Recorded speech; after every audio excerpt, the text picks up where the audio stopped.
Véritable trésor archéologique découvert en 1995 au large de Saint-Malo, les épaves de la Natière ont permis la découverte de 9 canons. Des canons dont la restauration est en cours d'achèvement. Les 9 canons proviennent de l'épave Natière 1, qui est une épave qui a été fouillée depuis 1999 jusqu'en 2008. C'est une frégate qui s'appelle la Dauphine. Lorsqu'on a commencé à traiter les canons, on a pu faire 2 découvertes qui sont historiquement importantes.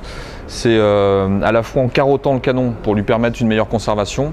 On a donc carotté et on a retiré des charges. Et donc les charges nous permettent finalement de se rendre compte qu'on est dans un système assez évidemment guerrier et assez violent. On est sur un corsaire, on a un sac de poudre et on va avoir 2 boulets en même temps ou alors un boulet avec de la mitraille.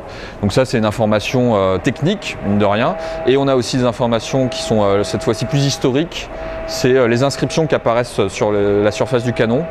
Donc on peut avoir des inscriptions qui sont l'origine du canon, la fabrication, la marque de la fonderie. Donc ça peut être SG, on a un SG là qui pourrait faire penser à Saint-Gervais, c'est une fonderie dans le Vercors.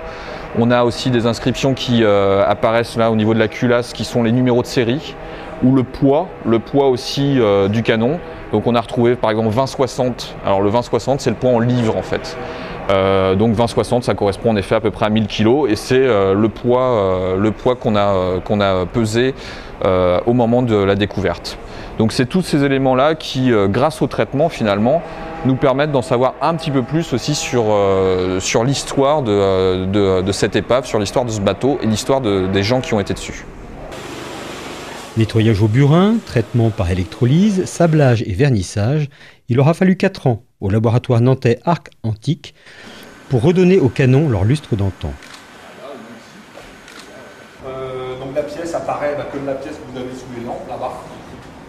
Donc là on observe des canons qui sont exposés dans le futur musée d'histoire maritime.